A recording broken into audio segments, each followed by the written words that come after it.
하나님 말씀 창세기 2장입니다. 창세기 2장 1절에서 끝절까지 말씀 교독합니다. 1절 말씀 제가 먼저 받들어 봉독드립니다. 천지와 만물이 다 이루니라. 하나님이 지으시던 일이 일곱째 날에 이를 때 마치니 그 지으시던 일이 다음에 일곱째 날에 안식하시니라. 너희가 하나님의 성전인 것과 하나님의 성령이 너희 안에 거하시는 것을 알지 못하느냐. 모든 정사와 권세와 능력과 주관하는 자와 이 세상과 오는 세상에 일컫는 모든 이름 위에 뛰어나게 하시고 또 만물을 그 발 아래 복종하게 하시고 그를 만물 위에 교회의 머리로 주셨느니라. 교회는 그의 몸이니 만물 안에서 만물을 충만케 하시는 자의 충만이니라. 창세기 2장 1절에서 천지와 만물을 다 이루니라. 하나의 분기점이다. 이렇게 표현을 했습니다. 그리고 여기서 이제 교회의 출발을 여기서 보자 하고 이렇게 우리가 시작을 하고 있는 겁니다. 창세기 2장 들어가면 교회의 시작 이렇게 딱 표시하는 것이 좋을 것 같고, 특별히 2장 1절에는 교회라고 하는 시각으로 교회는 도대체 어떤 자리에 있어야 되는가 하는 것을 철저히 고민하는 내용. 그래서 고린도전서 3장 16절에 너희가 하나님, 이래 너희가 하나님의 성전인 것. 이 개인이에요. 개인 한 사람 한 사람. 개인이 바로 교회라고 하는 위치에 있을 수가 있다 이거죠. 마찬가지로 개인이 교회라는 것은 아닙니다. 교회는 아니에요. 창세기 2장 1절에 교회라고 표시가 없습니다. 이런 것을 교회로 보겠다. 교회의 시작으로 보겠다.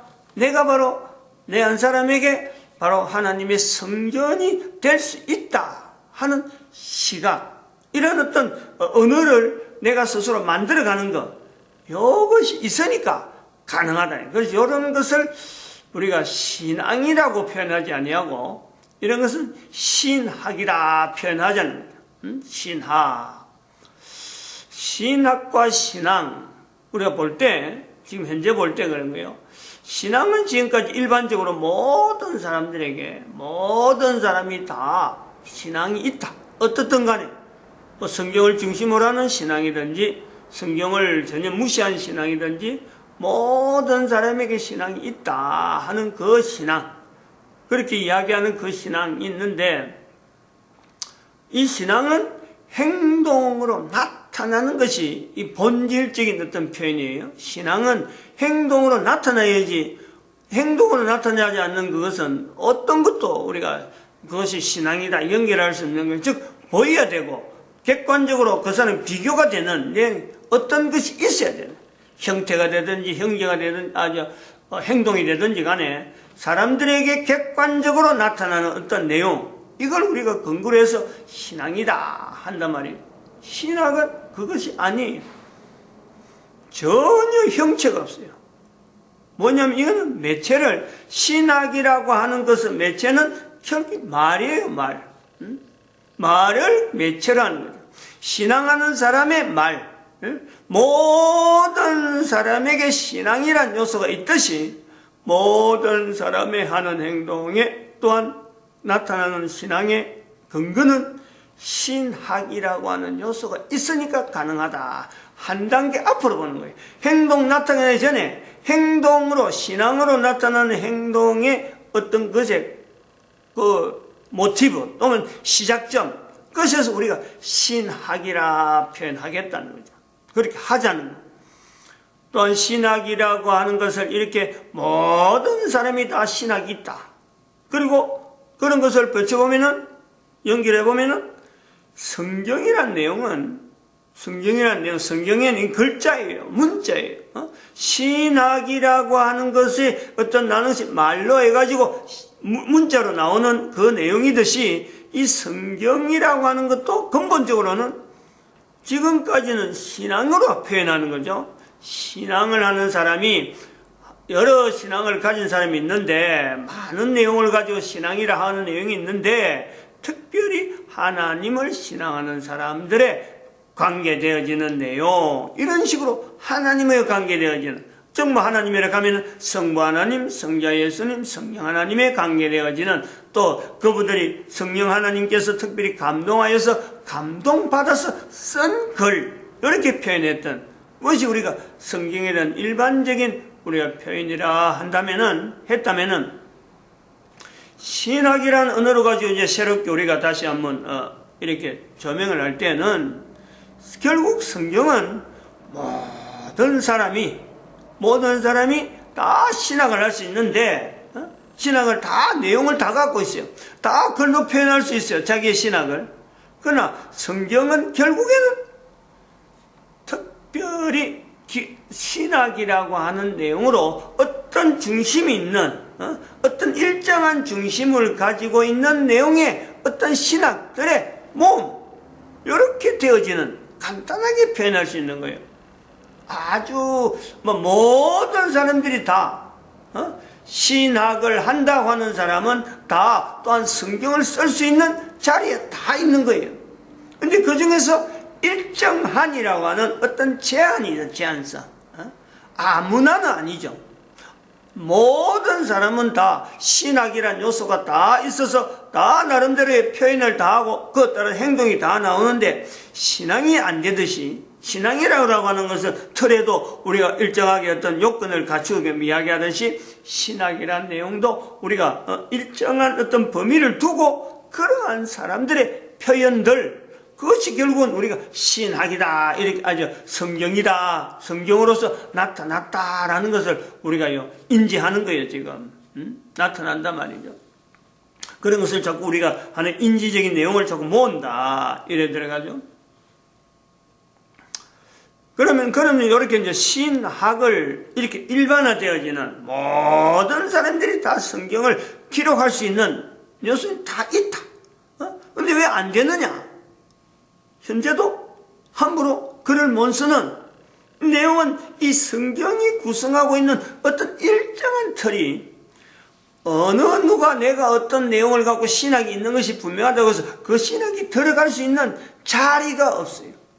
자리가 없어요. 그것을 우리는 성경에 어떤 들어가는 신학을 가진 사람들이, 신학을 한다는 사람들이, 개인이 성경으로서 형성되는 과정에는 분명하게 성령님이 역사하셨던, 성령님으로 말미암아 주어졌던, 즉 성부 하나님, 성자 예수님, 성령 하나님으로 주어진 표현들, 분명한 관계성이 있는, 개인의 인간의 어떤 내용의 관계성보다도 성부 하나님과 성자 예수님과 성령 하나님에 대한 관계가 있음으로 해서 그 성부 하나님이나 성자 예수님이나 성령 하나님을 나타내고자 하는 그 어떤 의도, 그 어떤 발로라 그럴까요? 그것도 하나의 동기가 되죠. 그런 것이 내포되어지는 문장, 표현하고자 하는 당대의 어떤 구체적인 사건들 속에서 사건을 바라보면서, 이거는 하나님이 하신 거다, 이거는 예수님과 관계되는 거다, 요거는 성령 하나님과 관계되는 거다 라고 하는 개인이 분명한 인지, 분명한 어떤 요소, 개인이 분명한 신학을 되어지지만은 그 내용에 성령, 성부, 성자 하나님, 이 하나님에 대한 구체적인 자기와 지금 이 글로 쓰려고 하는 남아있는 이 자료하고 문자로 남겨진 이 자료하고 쓰는 사람이 구체적인 분명한 관계성이 있을 때 거기서 표현되어지는 문장들, 문자들, 이런 나열들이 결국에는 성경의 자리에 들어갈 수 있었지 않았느냐 하는 거죠. 누구나 코에 숨을 쉬면서 살고 있다고 해서, 코에 숨을 쉬면서 살고 있다고 해서 그 모든 사람들이 성경에 들어갈 수 있는 신학을 가진 사람은 아니다. 이 내용을 우리가 보는 거죠. 그리고 이 성경의 신학, 신학이라고 하는 내용을 이야기할 적에 또 이런 그 한정적인 내용을 우리가 또 접근하면서 조금 우리가 빗나가면서 다른 어떤 격길로 하나 또 볼 수 있는 것은 모든 사람이 다 신학하는 건 신학하는 건데, 신학은 되는데, 이 신학을, 개인의 신학을 나타낼 수 있는 사람은, 나타낼 수 있는 어떤 내용은요, 두 갈래로 나타난다. 하나는 남자들이 보는, 남자들이 나타내는 요소로서의 신학이 있는 거예요. 또 하나는 여자들이 나타내는 신학이 있는 거예요. 방법이 달라요. 아까 그 잠깐 말씀했지만은 인지라고 하는 요소가 있습니다. 인지. 논리라고 하는 내용이 있어요. 논리. 즉 논리적으로 인지적이 돼야 하나의 신학의 형성이 이제 나타나는데, 남자들은 인지적인 내용을 나름대로 논리적인 어떤 요소를 가미해가지고 문장을 만들어내는 것이 바로 문자가 되는 거예요. 이제 문장이 되는 거예요, 문장. 그래서 우리가 신학을 이제 보는 거예요. 눈으로 보는 거예요. 이런 것은 남자들이 주로 취하는 하나의 신학을 나타내는 방법이라. 여자는 안 그렇단 말이에요. 전혀 다르다. 그래서 성경의 내용이 거의 대부분이 남자들에 대한 내용으로 구성되어 있는 이유가 바로 그런 부분이 있는 거예요. 남성이 우월해서, 남자가 먼저 취업을 받아서, 그래서 성경에서 남자의 글이 많은 것이 아니고, 신학을 나타내는 표현이 남자들은 인지적으로, 논리적으로 신학을 나타내는 요소가 여자보다는 발달하다. 그게 인간이고서 그게 남자예요. 근데 여자는 논리성이나 이런 인지 부분은 인지를 가지고 인지된 것 가지고 논리로 나타내는 건요, 이건 어려운 거예요. 어렵도록 만들어 놔요. 그러므로 여자예요. 요 차이를 성경을 통해서 분명히 우리가 지금 현재적으로 우리가 나타내야 되는, 이 성경이라고 하는 내용, 오래된 성경이지만 왜 오래된 내용, 문자 내용, 현재적으로는 전혀 합리적이지 않는 내용을 왜 우리가 지금 이야기하느냐 하는 요소 중에, 저 사람 아담 앞에, 저 사람 하와 앞에, 안에 모든 남자가 다 있고 모든 여자가 다 있으므로 그걸 현재적으로 하자 하는 어떤 요소에서 우리가 그것을 연장해서도 할 수 있는데, 개인이 하나님 앞에 창조되어진 한 남자, 현재적으로 창조하시는 하나님 앞에 한 남자로서 살고 있고, 현재로서 창조되어지는 여자로서 살고 있다. 그런데 이 남자로 창조되어지고 여자로 창조되어진 과정에 있는 이 남자와 여자, 이 내용 앞에 창세기에 있는 내용이나 지금이나 똑같은 상황이고 하나도 다를 수 없는 그 내용이 똑같은데, 인간이 남자로서, 인간이 여자로서 가장 가까이 있다고 하는 남자에 대해서, 가장 가까이 있다는 여자에 대해서 전혀 하나님의 창조하신 어떤 뜻이나 하나님의 어떤 지금 현재로 계속 존재케 하는 그 내용에 대해서 전혀 연관성을 가지지 않고 대하고 있는 거예요. 요것 때문에 우리가 현재 인류 전체가 만나는 모든 문제라고 하는 문제는요, 여기 다 들어간단 말이에요. 문제가 알고 보면요, 한 개인이 살아가는데 문제가 큰 문제 아니에요. 어려운 문제도 아니에요. 알고 보면은 가장 가까이 있다는 여자에 대해서, 가장 가까이 있다는 남자에 대해서, 또 아니면은 남자라 하는 그 관계, 남자가 남자나 또 여자가 여자나 하는 이 관계도 있지만은, 그것보다 우선적으로 문제가 생긴다는 것에 대해서 우리가 볼 때는 가장 가까이 있는 남자, 가장 가까이 있는 여자에 대해서 몰라도 너무 모르는 그 상태임에도 불구하고 그냥 그것을 아무렇지도 않는 듯이 넘어가고 있으면서 다 알고 있는 듯이 말한다는 거예요. 다 알고 있는 듯이, 알고 있다. 하나님이 인간을 알듯이 남자와 여자를 다 안다. 결혼하면 다 아는 듯이 말이에요. 결혼해갖고 처음에는 잘 몰랐지만 여자들도 한 10년 살아보니까 내가 저 인간을 다 안다. 이렇게 말하는, 같이 있음으로써 다 아는 것처럼 말하는 거예요. 함께 살면은 다 알게 되는 것처럼 보는 거예요. 다 알고 서로 만나서 남자 여자가 결혼하는 것처럼 보이는데 정말 위험한 거죠. 얼마나 위험한 관계가 남자와 여자가 만나는 관계예요. 창세기 2장에서 바로 이런 부분을 다뤄야 되는 거예요. 하나님 앞에 이끌림 받는 여자, 남자가 그것에 반응하는 이런 내용들, 여자는 말 한마디도 하지 않는데 남자 혼자서 다 떠들어버리고, 창세기 2장의 아담의 모습이 그렇잖아요. 이름 지나가는 거 이름 지으라고 하나님께서 이런 생물들을 보내는데 자기가 이름을 지어놓고 이게 바른지 아닌지 전혀 확인하는 그냥 그 이름 그대로 그냥 막 노출돼 버려가지고, 그 이름이 지금도 통용되고 있는데 바른 이름인지 아닌지는 확인되지 않는 그런 내용들이 지금 수없이 많은 우리 현재 인간들이 존재하고 있는 언어라고 하는 그 속에 이름이라는 어떤 그 요소가 있는 그런 내용으로 지금 우리가 현재 우리 언어 생활이 되어지고 남자 여자 관계가 형성되어지는 요소가 있다. 이것을 우리가 창세기 2장 1절에 천지와 만물이 다 이루니라 마지막에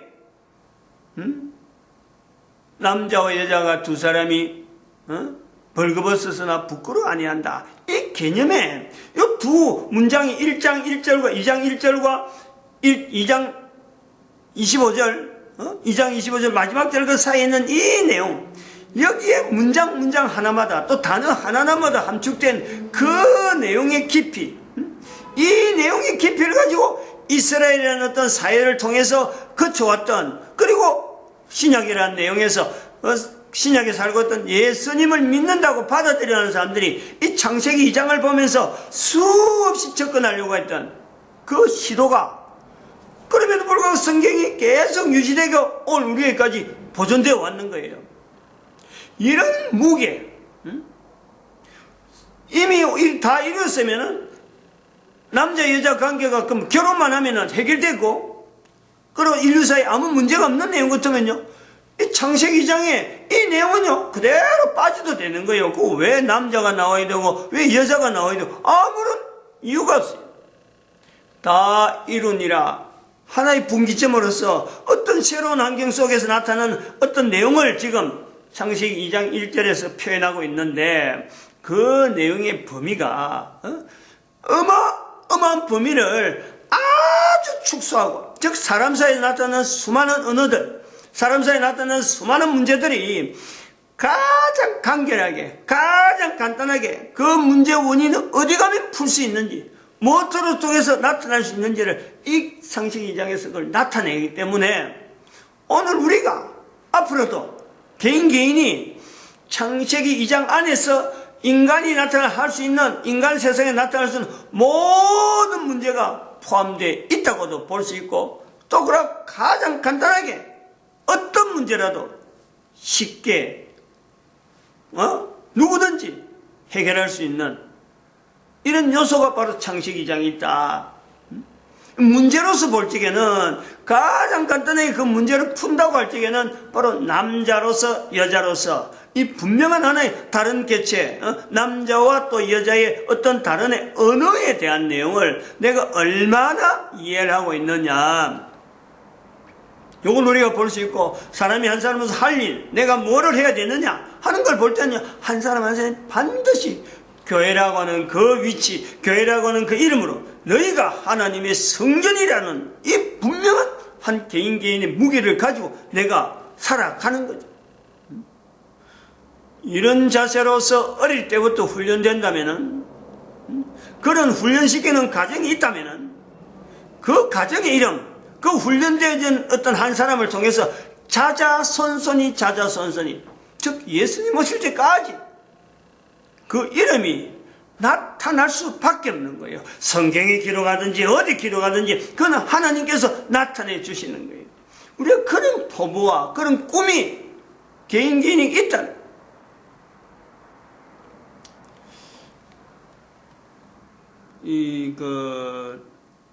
문제를 조금 더 보면, 여자에 대해서 하나 더 정리를 해야 되는, 그럼 여자는 어떻게 나타나느냐, 여자들의 인지된 내용을 나타내는 그 내용은 그럼 도대체 어디 있느냐? 논리적이 않다면은 우리가 그것을 간단하게 비교를 하면 돼요. 비교를. 성경이란 내용 자체는 성경은 전체적으로 남자의 언어처럼 다 논리적인 내용으로 앞문장하고 뒷문장하고 달러뱀을 우리가 문장 자체에서 혼란이 오는데, 이런 혼란이 와도 여자는 넘어간다. 전혀 뜻밖의 그런 걸 받아들인다. 그걸 우리가 어떻게 보느냐면은 성경이란 내용이 있고 교회사를 쭉 역사 오면서 교회가 쭉 역사적으로 넘어오는 가운데 성경의 복음은 아까도 성경하고 같다는 그 위치는 없더라도 찬송이라고 하는 요소가 있어요. 찬송. 이사야서에도 표현되어지고 있어요. 내가 이 백성을 만들었나니 이 백성은 나를 위하여 만들었다. 43장 21절인가요? 곧 나를 찬송이라는 표현이 있어요. 찬송. 즉 이 내용은 바로 남자들보다도 여자들에게 훨씬 감각적이고 훨씬 받아들이기 좋은 찬송이라는 요소가 있다. 이 논리적이지 않다는 거예요. 특히 시편 같은 경우가 그런 거죠. 정서적인 부분에 다루고 있는 요소가 있어요. 시편의 1편, 2편, 3편이 뚝뚝뚝 떨어지면서 그것 자체를 논리적으로 연결하는데도 한 편 한 편, 한 구절 한 구절이 전혀 달라도 이게 선뜻 우리 사람에게 와닿는 것은요, 이거는 논리성이 아니에요. 이게 바로 정서적인 부분이라. 이게 사람들 중에서 남자보다 여자에게 적합한 자기를 표현하는 요소가 되는 거예요. 그 금방 받아들여요. 앞에 문장하고 뒤에 문장하고 전혀 달라도 그냥 그대로 이거 하나님 말씀이구나, 하나님의 어떤 섭리구나, 내 마음을 나타내는구나, 바로 받아들인 내용이 바로 그 시편 같은 이런 요소가 있어요. 시편이 아닌 다른 성경에서도 이런 요소가 찬송적인 요소가 있긴 있는데, 아무튼 이런 내용을 가지고 우리가 볼 때 성경에 우리가 예배 시간이나 이렇게 개인이 혼자서 이렇게 다닐 때 나타낼 때 예배를 한다 할 때, 지금은 교회사 속을 통해서 나타나는 성경과 비슷한 자리에 있는 것이 바로 찬송이라는 자리가 일반적으로 찬송과 같이 붙어 있는 거예요.